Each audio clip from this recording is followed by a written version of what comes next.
There is a story in American religion that sounds almost too strange to be true. A man with no theological degree, no formal preaching training, and no real desire for the spotlight ends up building the largest church in the United States, amassing a personal fortune estimated at up to $100 million, and becoming one of the most recognized faces in the world. That man is Joel Osteen, and the story of how he got there, and what has unraveled along the way, is one of the most fascinating and troubling in modern Christianity. Joel was born on March 5, 1963, in Houston, Texas, the son of John Osteen, a man who had broken away from the Southern Baptist tradition after a deeply personal crisis. When Joel's sister Lisa was born with severe disabilities, John and his wife Dodie turned toward faith healing and charismatic Christianity. In 1959, they founded Lakewood Church in a converted feed store with just 234 seats. That humble beginning would eventually give rise to something neither of them could have imagined. But for most of his childhood and young adulthood, Joel wanted nothing to do with the stage. He was the quiet one. He worked behind the camera. After leaving Oral Roberts University without finishing his degree, he returned to Houston in 1982 at just 19 years old and threw himself into building his father's television ministry. For 17 years, he stayed there. He produced, edited, directed, and even tracked which suits his father wore on camera so there would be no accidental repeats. He turned Lakewood's broadcasts into something polished, professional, and watchable. He had never preached a single sermon. He had never wanted to. That all changed in January 1999. His father had been asking him to preach for years, and Joel had always refused. Then, on January 17th, he finally said yes. 6 days later, John Osteen died of a heart attack. The first sermon Joel ever delivered turned out to be the last one his father ever heard. With no warning, no preparation, and no real desire for the role, Joel was suddenly responsible for a congregation of 6,000 people. He had no experience, no seminary training, and plenty of doubt. But something unexpected happened. People connected with him. His style was warm, simple, and stripped of the fire and brimstone that had defined so much of traditional evangelical preaching. He talked about hope. He talked about dreams. He told people their best days were still ahead of them. Within 5 years, Lakewood had grown from 8,000 weekly attendees to somewhere between 25 and 30,000, making it the largest church in America. Joel had doubled the budget for television airtime, secured prime-time slots in major cities, and plastered highways with billboards. But it was the message itself that truly drove the growth. People were not coming to hear about sin or judgment. They were coming to hear that God had good things in store for them, that they were not broken, and that with enough faith they could live a bigger, better, richer life. Critics immediately labeled it prosperity gospel or cotton candy Christianity. Sweet, easy, and lacking real substance. But millions of people did not care what the critics thought.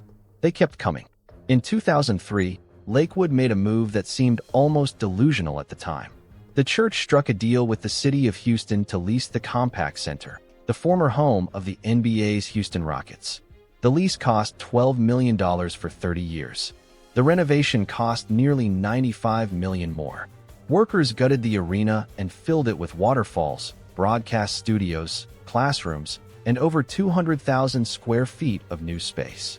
When the doors opened on July 16, 2005, every one of the 16,000 seats was full. Millions more watched on television. Weekly attendance eventually crossed 40,000. The TV broadcast reached an estimated 10 million viewers in over 100 countries. Lakewood was no longer just a church. It was a media empire, and Joel Osteen was its chief executive as much as its spiritual leader. The publishing world noticed too. His first book, Your Best Life Now, released in October 2004, sold over 4 million copies and sat on the New York Times bestseller list for more than 200 consecutive weeks. His follow-up book, Become a Better You, reportedly earned him $13 million in royalties and advances. His live speaking events commanded fees between $100,000 and $200,000 per appearance. His Night of Hope Arena tours sold out venues from Miami to London. By any measure, Joel Osteen had become one of the most commercially successful religious figures in American history. But the numbers behind the success started to raise serious questions. Lakewood operates on a $90 million annual budget. Of that, Just 1.3%, roughly $1.2 million, goes toward missions and charitable outreach. Meanwhile, $25 million flows into television ministry costs, and over $31 million funds weekly services. The church spends more on one arena tour than it gives to the poor in an entire year. Joel himself has not taken a salary from Lakewood since 2004, pointing to his book royalties as his source of income. He lives in a $10.5 million mansion in Houston. He owns a second home worth $3 million. For his critics, this is not a side detail. It is the central contradiction of everything he preaches. That contradiction was thrown into sharp relief in August 2017 when Hurricane Harvey devastated Houston. Floodwaters filled streets, and thousands were stranded. Lakewood Church, with its 16,000-seat arena sitting high and dry, kept its doors shut. The church claimed the building was inaccessible due to flooding. Photos and videos from locals told a different story. The roads around Lakewood were passable. The internet erupted. The hashtag #OpenLakewoodChurch spread everywhere. Celebrities weighed in.